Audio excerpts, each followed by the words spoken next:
भारत बनाया था उन्होंने। अच्छा, उन्होंने इस देश को भारत तो बनाया। ये जो हरिहर मंदिर को लेकर दावा किया गया है ना, कोई जरा वो भी भागलपुर का आपको राजा, डिटेल दिखाते कोई हैं, जरा लखनऊ का वो भी राजा, आपको डिटेल कोई दिखाते हैं। आइए, बाबरनामा और आईने अकबरी पर भरोसा है ना? आपको तस्वीरें हमने दिखाई कुआं पूजन की, उस पर भरोसा नहीं है। नक्शा दिखाया हमने, वो भरोसा नहीं है। तो जरा बाबरनामा और आईने अकबरी में भी जिक्र है इसका। बाबरनामा किताब के अंश का हवाला दिया गया है हिंदू पक्ष की ओर से, और आप जाकर पढ़ भी सकते हैं, आप भी स्कॉलर हैं। बाबर ने तुर्की भाषा में आत्मकथा लिखी थी, ये बाबर की आत्मकथा तुर्की भाषा में। अब इसे ट्रांसलेट किया था, जिसका अनुवाद एनेट सुसान्नाह बेवरिज ने किया है। और इस किताब के पेज नंबर मैं बताता हूं, पढ़ लीजिएगा। बाबरनामा किताब में पेज नंबर 687 पर संभल के मंदिर का जिक्र है। अब बाबर को मानने वाले लोग भी तो कम से कम मान लेंगे। हिंदू बेग कुचिन 932 हिजरी में हुमायूं का सेवक था, ये बाबरनामा कहता है।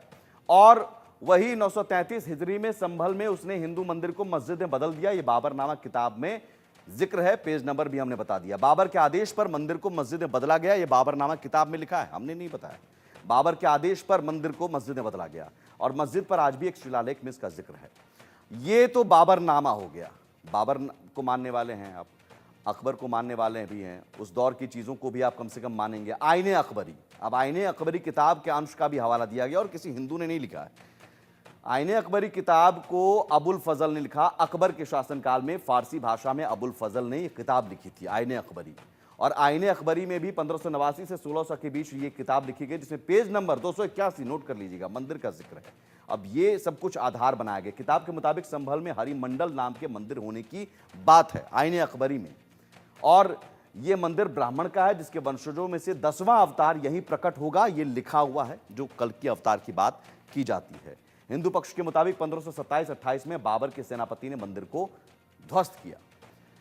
अब आईने अकबरी के अलावा एक एएसआई रिपोर्ट, अब एएसआई को तो आप नहीं मानते, लेकिन एएसआई रिपोर्ट अंग्रेज के शासनकाल की 1874 से 76 के बीच में भी एएसआई की रिपोर्ट है इसी संभल से संबंधित। तत्कालीन महानिदेशक मेजर जनरल अलेक्जेंडर कनिंघम की देखरेख में रिपोर्ट तैयार की गई, और इस रिपोर्ट को बाद में किताब के तौर पर प्रकाशित भी किया गया। और उस किताब में भी, उस रिपोर्ट को जो किताब के तौर पर प्रकाशित किया गया, उस किताब में भी 1874 से 76 के बीच किए गए सर्वे के संबंध में पेज नंबर 24 से 27 तक संभल का जिक्र है। और संभल का जिक्र क्या है? लिखा है कि संभल रोहिल खंड के बिल्कुल बीचों बीच महिष्मत नदी पर बसा है, बिल्कुल वो नदी है। सतयुग में इसका नाम साब्रित या सब्रत और संभलेश्वर बताया जाता है। एएसआई रिपोर्ट अंग्रेज के शासनकाल में अंग्रेजों ने जो तैयार की थी। त्रेता युग में इसे महादगिरी और द्वापर युग में पिंगला कहा जाता है। एएसआई रिपोर्ट के आधार पर यह दावा किया गया है। अब बाबरनामा को भी मत मानिए आप, आईने अकबरी को भी मत मानिए फाजिल अहमद। इसका हम अगर जवाब लेना चाहें तो बोलिए, हम बोले। जी बोलिए बोलिए बोलिए। अकबर के जमाने में अल्लो उपनिषद लिखा गया, और उस अल्लो उपनिषद में लिखा गया, 160 उपनिषद है ना, उस अल्लो उपनिषद में लिखा कि अकबर बहुत महान राजा है, तो जिसका दादा इतनी मंदिर तोड़ा उसको आप महान क्यों बोल दिए?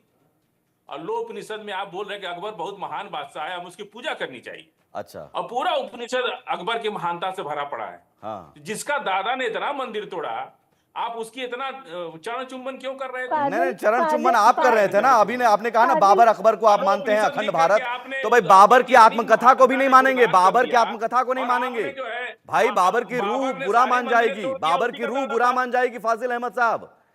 आप उनकी आत्मकथा को भी नहीं मानेंगे, उनकी आत्मकथा को नहीं मानेंगे आप उनकी आत्मकथा को नहीं मानेंगे। हद है। चेतनानंद सरस्वती जी, एक एक सवाल मैं यहाँ पर रख रहा हूँ तर्क और तथ्यों के साथ, इनके पास उपनिषद को नहीं मानेंगे। नहीं, ये बिल्कुल, ये जिस उपनिषद की बात कर रहे हैं उस उपनिषद की तुलना सुमित जी बिल्कुल इसी तरीके से की जा सकती है जिस तरीके से एएसआई को जबरन रोक दिया गया।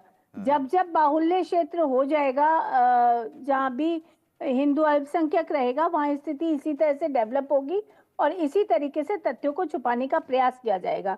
इसी तरीके से अकबर को महान बता दिया गया। चरण चुंबन कोई नहीं कर रहा था, लेकिन उस समय जो आक्रांता थे, जिन्होंने यहाँ हिंसा की, जिन्होंने यहाँ भारत को विध्वंस किया, उनका जो पद चिन्ह है, उन पर फाजिल अहमद साहब जैसे लोग चलने का प्रयास कर रहे हैं। ये दुखद है भारत के लिए कि एक तरफ हाथ में संविधान लेते हैं और दूसरी तरफ पत्थरबाजी करके सारी न्यायिक प्रक्रियाओं को बाधित करने का प्रयास करते हैं। किसी संभल में जब भी सर्वे होगा, आगे जो भी प्रक्रिया होगी दूध का दूध पानी का पानी हो जाएगा। और मुझे तो लगता है फाजिल अहमद साहब सांच को आज कैसी आप सर्वे के पत्थरबाजों पर भी बोल दीजिए जरा सा। अरे आप सर्वे रांची के भाजपा के पत्थरबाजों ने जो पुलिस वाले आदमी भर्ती किया उस पर भी 2 लाइन बोल दीजिए। सुनिए फाजिल अहमद संभल पर साहब, एक जहाँ शब्द पे- नहीं निकला फाजिल अहमद साहब का। मैम बहुत फाजिल शुक्रिया अहमद साहब, बहुत पे आप चले गए। आपका बहुत शुक्रिया, यहीं ख़त्म करना पड़ेगा, माफ़ी चाहूँगा। लेकिन मैं बहुत कोशिश मैंने की कि एक शब्द कम से कम फाजिल अहमद संभल पर कुछ बोल दें। एएसआई को क्यों रोका जाता रहा, कुछ नहीं बोले। ये सारी तस्वीरें कुआं पूजन की या नक्शा, वो भी उस पर भी कुछ नहीं बोले। या फिर बाबरनामा, चलिए बाबर को मानते हैं, अकबर मानते हैं, बाबरनामा आईने अकबरी में इनका जिक्र है संभल में मंदिर का, उस पर भी कुछ नहीं।